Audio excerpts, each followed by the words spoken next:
శుభ్రంగా కడిగి పెట్టుకున్న కరివేపాకు మునగాకుల్ని 2 రోజులు నీడలో ఆరనివ్వాలండి. 3వ రోజు బాండీలో ఆయిల్ వేయకుండా దాన్ని ఫ్రై చేయాలి.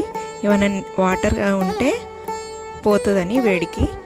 తర్వాత అవి తీసి పక్కన పెట్టుకున్న తర్వాత కొంచెం ఆయిల్ వేసుకొని ధనియాలు, జీలకర్ర, చిన్న టీ స్పూనుడు మెంతులు, 2 పెద్ద స్పూన్లతో నువ్వులు వేసుకొని ఫ్రై చేసుకున్న తర్వాత ఒక పెద్ద సైజు నిమ్మకాయ అంతా చింతపండు, నేను ఇంట్లో ఉన్న పల్లీలు ఉంటే అవే యూజ్ చేశానండి, వేయించినవి, చిన్న టీ గ్లాసుడు పల్లీలు, అవన్నీ వేగిన తర్వాత పక్కన పెట్టేసుకొని ఇప్పుడు బాండీలో కొంచెం ఆయిల్ ఉంటుందండి. ఆయిల్లోనే ఎండుమిర్చిని ఫ్రై చేశాను.